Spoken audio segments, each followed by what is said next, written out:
del conocimiento. ¿Sabías que? En Agenda Éxitos. Bueno, ¿sabías que la Antártida podría ser un factor clave en la aceleración del cambio climático? Bueno, la liberación de metano en esta región del mundo es un fenómeno que nos obliga a reflexionar sobre el impacto de nuestras acciones en el planeta. Y aquí en Agenda Éxitos te invitamos a tomar conciencia sobre lo que implica esta bomba de tiempo y lo vamos a hacer junto a Antonio Deliso, es un experto en ciencias ambientales que nos va a guiar en esta información. Antonio Delicio, Delicio es geógrafo con maestría en ciencias ambientales, doctorado en arquitectura, urbanismo y ambiente y profesor titular de la Universidad Central de Venezuela. Profesor Delicio, gracias por acompañarnos. Bienvenido a Agenda Éxitos. Les saludamos a Albani Lozada y Unaya Menábar. ¿Cómo está? Un Bienvenido, profesor. saludo, un saludo Albani, un saludo Unai. Placer estar con ustedes. Igualmente, igualmente. Gracias por aceptar la invitación, profesor Delicio. Bueno, entendemos que un equipo de científicos españoles fue el que hizo el descubrimiento, ¿no?, de esto que podría ser sin lugar a dudas una bomba de tiempo. ¿Por qué deberíamos estar preocupados particularmente, profesor? Bueno, porque efectivamente no estaba previsto, pues, ¿no?, que el metano que está acumulado en los glaciales de la Antártida, en este caso, porque este grupo de españoles está viajando, de científicos españoles está viajando allá, pero también los del Ártico, pues, ¿no? Es decir, tanto en el sur, en el polo sur como en el polo norte tenemos esta acumulación de metano. Una acumulación de metano que implicaría adicionar a lo que se ha tratado de limitar, que es la producción de metano, especialmente de las principales fuentes. Las principales fuentes siguen siendo petróleo y gas, siguen siendo los hidrocarburos, ojo, ¿no?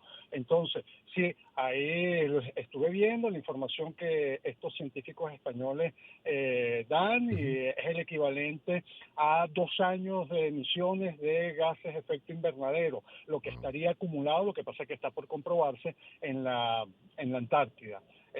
Sigue siendo un elemento significativo, sigue siendo un elemento importante, un componente importante de lo que hay que limitar, y desgraciadamente uno lo que tiene que decir que esto se está produciendo por el calentamiento global, es decir, los glaciales se están derritiendo, están perdiendo su masa de hielo precisamente por el proceso de calentamiento que venimos arrastrando ya desde decenios y que desgraciadamente no lo hemos podido paralizar, no lo hemos podido parar. Ahora, para aclarar, porque la noticia nos generaba confusión en un principio, digamos, el calentamiento global está haciendo que se produzca esta liberación de gases que a su vez colabora aún más con el calentamiento global, Sí, o es exactamente. la fuga de estos gases lo que está produciendo el calentamiento, digamos. ¿Qué está ocurriendo primero?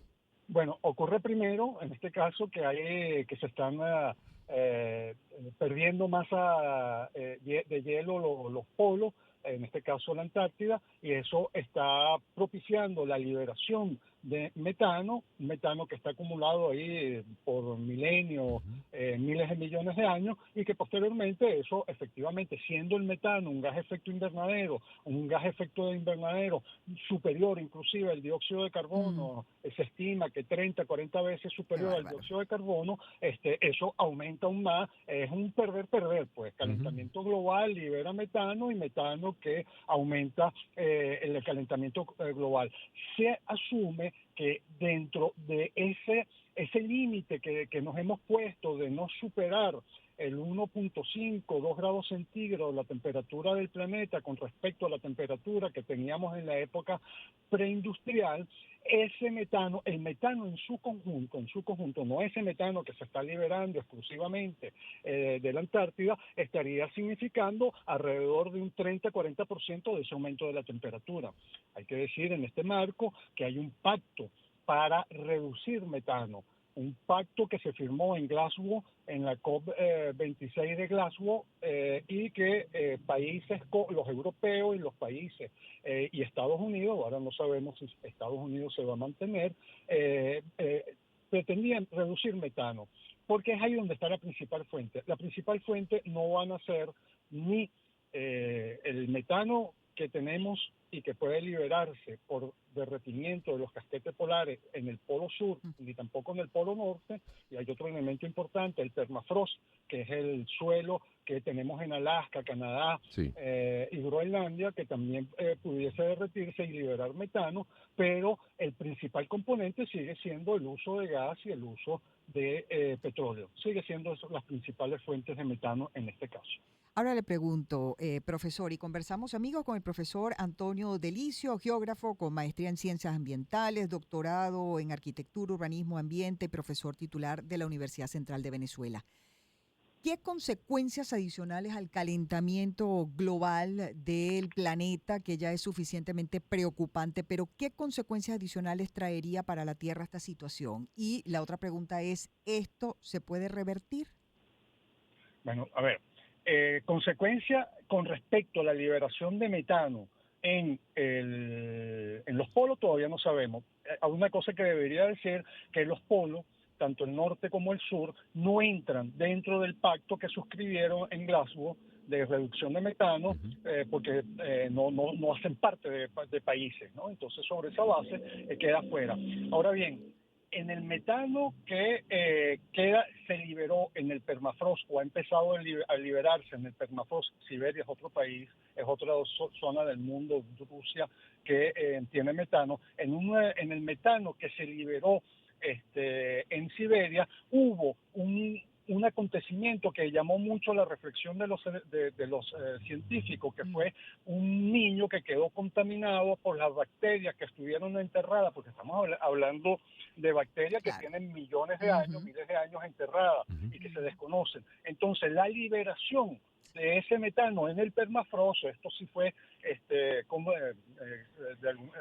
constatado, causó por antrax la muerte de un niño. Entonces, bueno, eso preocupa y es un elemento adicional de esta liberación de metano. Puede haber consecuencias porque quedan sueltas, quedan en superficie bacterias sobre las cuales nosotros no tenemos inmunidad, Así no es. tenemos capacidad. Puede ser salvando las distancias, pero y sin aterrar a la gente, pero situaciones parecidas al coronavirus, ¿no? Entonces, sobre eso hay que tener cuidado. Bueno, que dicen que fue la principal causa por ejemplo, de los indígenas americanos cuando llegaron los europeos, que trajeron un montón de Por ejemplo, enfermedades que para los cuales nuestros indígenas no eh, tenían capacidad de defenderse y fueron muriendo exactamente, por producto de esa enfermedad, ¿no? Sí, el sarampión, que es una exacto. patología que en Europa ya existía y sobre los cuales se la pasaba mal, pero se podía recuperar. Nuestros grupos originarios, bueno, quedaron realmente exterminados, ¿no? Sí. Por sarampión, viruela y ese tipo de enfermedades que se trajeron de la colonización europea para acá. Y lo que le preguntaba, ¿se puede revertir esta situación? ¿Estamos a tiempo en todo caso o es algo que ya... Revertir significa parar el cambio climático. Y eso Claro. hay que asumirlo. Y Sí, eso hay sí. que asumirlo como una realidad. Ujú. Están llegando los negacionistas climáticos a los gobiernos. Empezamos con Milei en Argentina, continuamos ahora con Donald Trump en Estados Unidos. El negacionismo climático en este momento está realmente afectando la posibilidad de cumplir con los compromisos que se han venido adquiriendo, particularmente desde el año 2015, desde la Cumbre de París para acá.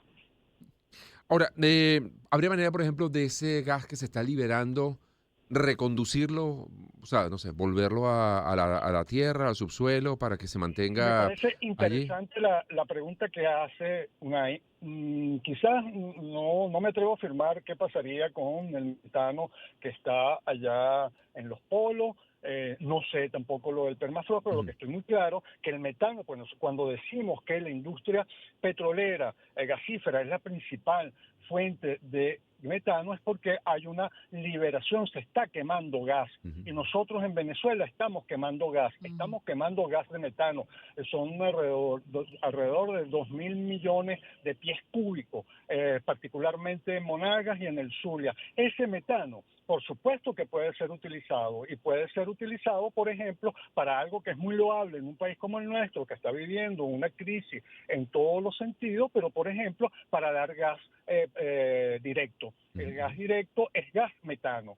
Y hubo un proyecto cuando Venezuela lleva al 2000 a las contribuciones que el país iba a dar en el 2015 para limitar el cambio climático, se decía que el principal proyecto era precisamente el tratar de capturar metano allá en Monagas y tratar de utilizarlo para otros fines. En esos otros fines está precisamente el gas directo que, recordemos, Venezuela, que es la séptima potencia mundial, en séptima, octava, de repente depende si consideramos los métodos tradicionales o los métodos más invasivos, ¿verdad? Pero está entre los primeros países. Es la segunda reserva de gas en América del Norte, Centro y Suramérica. Sin embargo, nosotros tenemos una deficiencia en cuanto a gas directo y pudiese ser, es una alternativa para el metano. Ese metano, los 2.000 millones de pies cúbicos año que se están quemando en el Zulia y en Monagas, pudiese servir para un proyecto de gasificación de nuestras ciudades, que estamos bastante atrasados. Colombia, con mucha menos capacidad de gasificación, tiene alrededor del 80-90% de sus ciudades, de sus centros poblados, de la población asistida por gas. En cambio, Venezuela no llegamos al 20-30%. Y si ese gas se quema en los hogares o en las industrias, digamos, ¿es menos lesivo para el ambiente o es lo mismo? El gas es considerado, dentro de los tres hidrocarburos, el carbón, el petróleo y el gas está considerado como el hidrocarburo más limpio. Es una combustión más limpia.